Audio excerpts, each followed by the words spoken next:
Audio Jungle.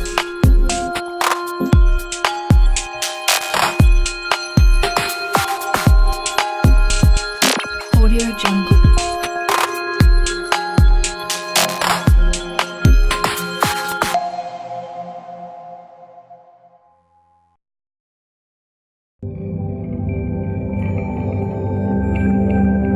Audio Jungle. Audio Jungle.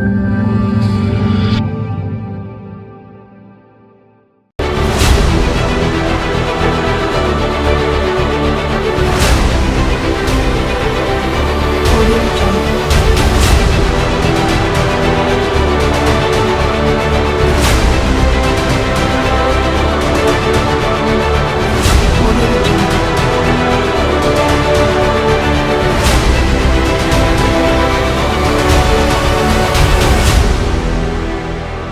Audio Jungle. Muy bien, estimados colegas, tengan ustedes buenas tardes. El día de hoy vamos a trabajar un tema sobre evaluación de competencias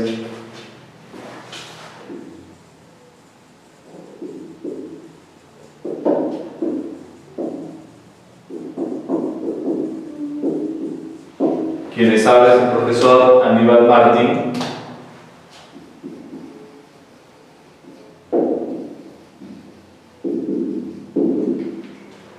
Bien, en primer lugar, ¿cuál es el enfoque de evaluación tradicional que se maneja o se manejaba en las escuelas? El enfoque tradicional era aquel que planteaba la evaluación como un mecanismo básicamente de comprobación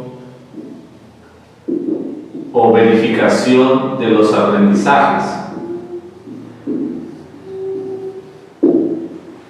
Entonces, bajo esa lógica, se asumía que el proceso de enseñanza-aprendizaje tenía tres momentos: inicio, proceso y cierre. Dentro del cierre, casi al final de la sesión de aprendizaje, es que se evaluaba para comprobar, para verificar si es que se han logrado los aprendizajes esperados. Ahora, bajo el enfoque llamado enfoque de evaluación formativa, el enfoque formativo de evaluación, el objetivo ya no es este, ya no es la comprobación, o al menos no es el objetivo principal, sino que el objetivo principal de la evaluación formativa es mejorar el aprendizaje, optimizar el aprendizaje del estudiante. ¿Okay? Entonces, bajo esta lógica del enfoque formativo de la evaluación, el estudiante inicia el proceso de enseñanza-aprendizaje para aprender, pasa por el desarrollo para aprender, y el cierre de la sesión también tiene como propósito que aprenda el estudiante. Entonces, ¿para qué evaluamos? Para que el estudiante aprenda. Ese es el propósito del enfoque formativo de la evaluación. De allí que se entiende la evaluación. A ver.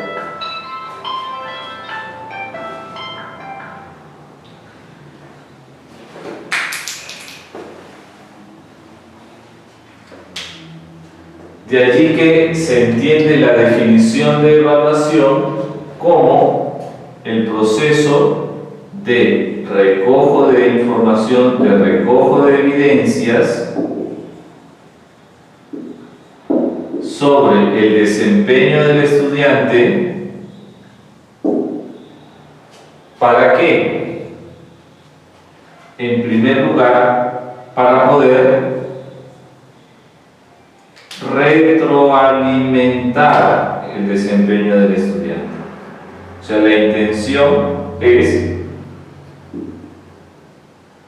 mejorar el aprendizaje del estudiante. Entonces, si el docente observa el desempeño del estudiante, recoge evidencias acerca de su desempeño, para luego retroalimentarlo, tiene como propósito optimizarlo, mejorarlo, fortalecerlo, potenciarlo. En esa línea es que, si supongamos, hay 6 sesiones, sesión 2, sesión 3, sesión 4, sesión 5, sesión 6. En este proceso se plantea un producto. El producto que asumimos puede ser un artículo de opinión que el estudiante elabore como producto en donde va a demostrar, donde va a mostrar que ha desarrollado el aprendizaje de la escritura de textos argumentativos. Entonces, probablemente en la sesión 1 se trabaja la teoría de los textos argumentativos, la estructura del artículo de opinión, etc. En la sesión 2 se elabora un plan, un esquema del artículo de opinión. Para la sesión 3 se formula la introducción del artículo de opinión. Para la sesión 4 se trabaja el cuerpo del artículo. Para la sesión 5 se elaboran las conclusiones y para la sesión 6 se presenta, se hace la revisión final. Entonces, se hace la revisión final y se presenta al final. El producto ya está elaborado. Pregunta: ¿la evaluación de competencias es por proceso o por producto? Bueno, en realidad aquí hablamos de una evaluación de proceso. Y aquí, cuando ya el artículo de opinión está terminado y presentado, se desarrollaría lo que es la evaluación del producto. ¿Cuál de las dos es más importante? Bueno, para el aprendizaje, de hecho, que la evaluación del proceso. Para la comprobación del logro de desempeños, de hecho, que la evaluación del producto. El error estaría si es que yo utilizo una escala o una rúbrica, por ejemplo, aquí al medio del artículo. Y producto de esa aplicación de esa rúbrica, el estudiante tiene un 10. Cuando el artículo está culminado y el estudiante se saca un 14, al promediar la nota del proceso con la nota final, sale 12, o sea, B, es decir, está en proceso. ¿Por qué eso tendría que ser así si el producto tiene 14, si el producto ha logrado condiciones mínimas de calidad? Entonces es un error aplicar instrumentos de evaluación para calificar durante el proceso. ¿Qué significa eso? ¿Que durante el proceso no vamos a necesitar un instrumento de evaluación? Sí, sí lo necesitamos. Es más, desde el inicio ya se debe contar con una rúbrica.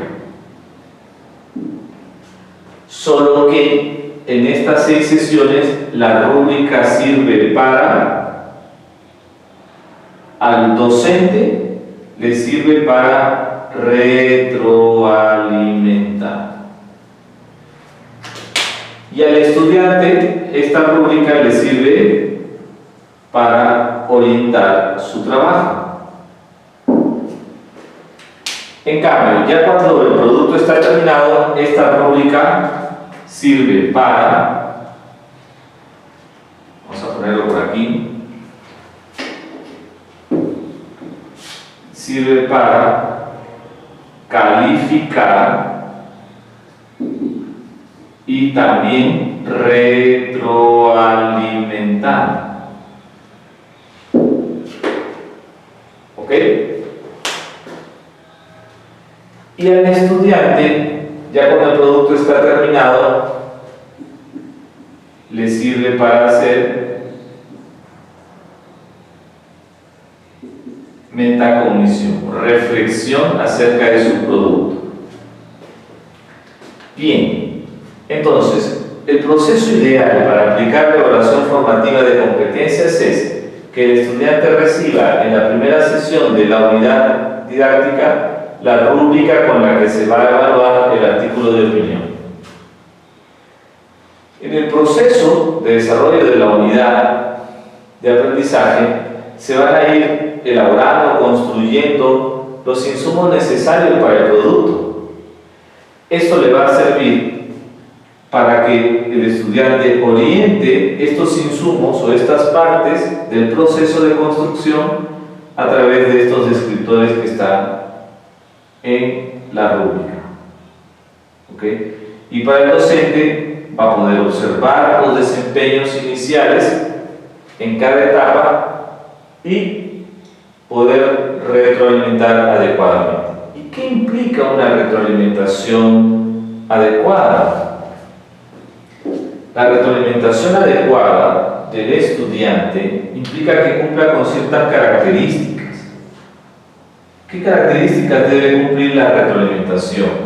Bueno, una confusión típica en los docentes acerca del concepto de retroalimentar es la de reforzar. Muchos docentes piensan que retroalimentar es sinónimo de reforzar. Y no es así. Se refuerza, vamos estableciendo algunas diferencias. Reforzar implica trabajar, fortalecer ciertas capacidades, ciertos contenidos que un grupo de estudiantes no lo han podido lograr. En conclusión, se refuerza a un pequeño grupo de estudiantes. ¿Y qué significa retroalimentar? Retroalimentamos cuando le ofrecemos al estudiante, luego de haber observado y recogido ciertas evidencias de su desempeño, de su exposición, de la redacción, de la construcción de la maqueta, de la redacción de oraciones, de la elaboración de un tríptico. Cuando vamos recogiendo esta información, nosotros la cotejamos, la comparamos con el nivel de logro esperado, que seguramente está expresado en esta rúbrica o en una escala de valoración, y cuando vemos la distancia entre el desempeño que estamos observando y las características o descripciones del desempeño ideal o logrado, entonces nosotros allí le ofrecemos al estudiante retroalimentación. Esta retroalimentación válida puede ser de 4 tipos. ¿Ya? Hay una retroalimentación incorrecta, si es que le decimos, oye, está mal, tu trabajo no sirve. Esa no la vamos a mencionar, mejor. Sino la retroalimentación elemental.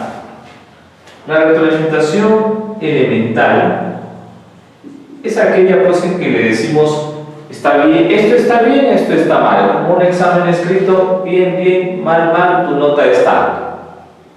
Eso le sirve para el estudiante básicamente de manera informativa, es decir, saber si está aprobado o no. Entonces les recomendamos. Lo que sí es recomendable es la evaluación llamada descriptiva.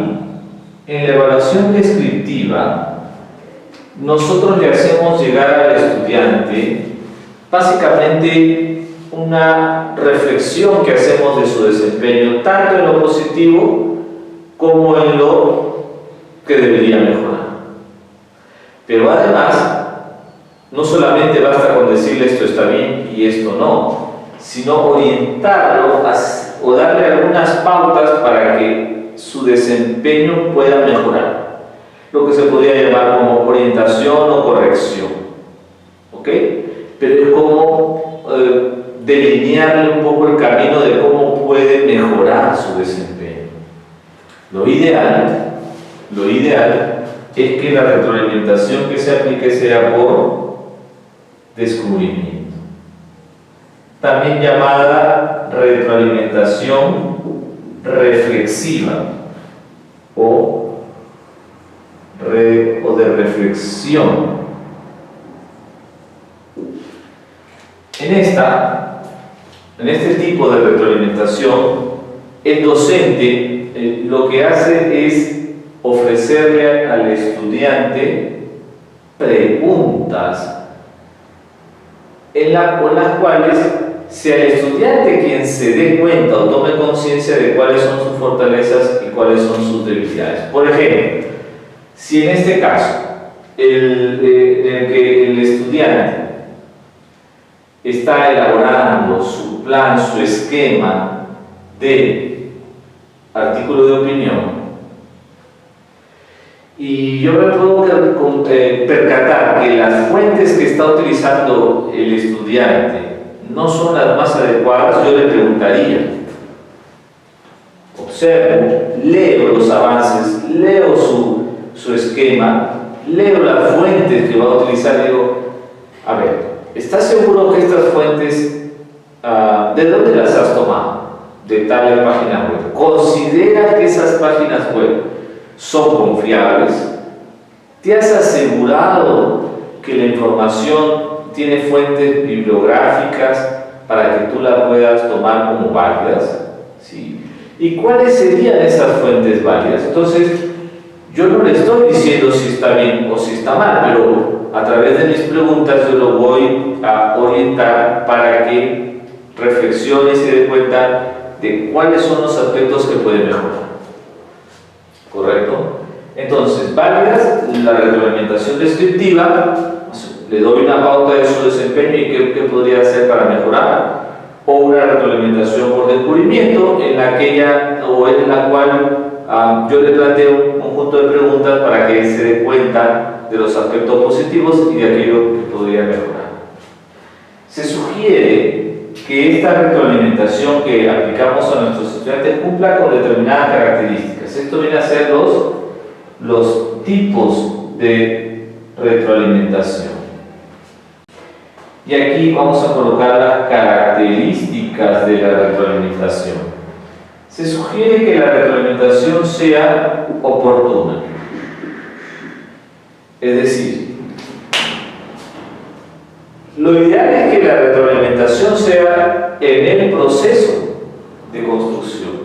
Porque si durante todo este tiempo nosotros no hemos observado el trabajo, no hemos monitoreado el trabajo, no hemos retroalimentado el trabajo, probablemente el producto final tenga un conjunto de inconsistencias y debilidades, claro que se las puedo hacer ver en la retroalimentación final, de hecho, pero ya el producto está terminado. Le podrá servir esa retroalimentación para otro artículo de opinión que él pueda redactar. Ahora la pregunta es, ¿después de cuánto tiempo, cuántas semanas el estudiante va a tener como producto un nuevo artículo de opinión? Entonces podría decirse que esta retroalimentación le va a servir siempre y cuando haya un producto inmediato, y no siempre lo es así. En cambio, si yo ofrezco en todo este proceso, en el momento en que él lo necesite, supongamos que acá hacen trampa sobre la introducción, allí yo tengo que aplicar o brindarle retroalimentación. Supongamos que se trampa en las conclusiones, no tiene idea, allí le ofrezco mi retroalimentación. ¿Correcto? En el momento oportuno, en el momento, ¿no? Y cuando yo ya hago la retroalimentación final del artículo de opinión, pues esta tendría que ser también cercana. O sea, si me han entregado los trabajos el día de hoy, supongamos que es martes, lo más pronto posible, máximo una semana, yo ya tengo que estar entregando trabajos revisados y retroalimentados por escrito también. Entonces, la retroalimentación oportuna es aquella en la que el estudiante recibe esa orientación en el momento en que la necesita. Esta retroalimentación tendría que ser también permanente, es decir, dado que cada día o cada sesión tiene una naturaleza distinta, un subproducto diferente, entonces sería bueno que la retroalimentación sea permanente para que vaya realmente construyendo un producto de calidad. También se sugiere que la retroalimentación sea pertinente, es decir, En este caso, habrá estudiantes con muchas habilidades para redactar, otros con regulares y otros con muy escasas o pobres habilidades para argumentar. Cada estudiante tiene sus necesidades educativas diferentes. Por lo tanto, la retroalimentación que recibe en muchos casos no tendría que ser general, sino pertinente, en función de lo que cada estudiante necesita. ¿Correcto? Bien. Entonces, ¿cuáles son los instrumentos que el mismo Sergio Tobón sugiere para evaluar competencias? Con respecto a los instrumentos, se podría utilizar las pruebas escritas, pero ojo, pruebas escritas pues que apunten no solamente al nivel de conocimientos o de memoria. Una prueba escrita, por supuesto, que debe involucrar también habilidades cognitivas en las que el estudiante resuelva un caso, analice una situación, plantea alternativas, escriba un comentario crítico, construya un cuadro comparativo, etc. También todo lo que son los instrumentos de observación, vamos a llamar todo el conjunto de guías de observación, las cuales podrían ser una lista de cotejo, es válida, una escala de evaluación, también es válida, y la mejor es la rúbrica. La rúbrica es el instrumento más completo en la medida que, si en la escala solamente están mencionados los desempeños máximos, en la rúbrica están descritos, mencionados los desempeños mínimos, los desempeños promedio, los desempeños destacados. Entonces, por eso se dice que la rúbrica es más completa como instrumento de evaluación. Entonces, y por último, también un instrumento es el portafolio. El portafolio como esa herramienta en la que el estudiante va almacenando sus trabajos, sus productos, y que luego le permita concluir con un producto final. ¿Ok? Es importante que durante todo el proceso, como decíamos, el estudiante cuente con retroalimentación de su docente. Bien, entonces, la evaluación de las competencias según el enfoque formativo sugiere que no se promedie una nota de proceso con una nota de producto, sino que durante la evaluación del proceso se haga recojo de evidencias y retroalimentación, y en la evaluación de productos se haga recojo de evidencias, calificación y retroalimentación. ¿Ok? Ahora vamos a continuar con la parte práctica, con unos ejercicios que hemos traído para ustedes.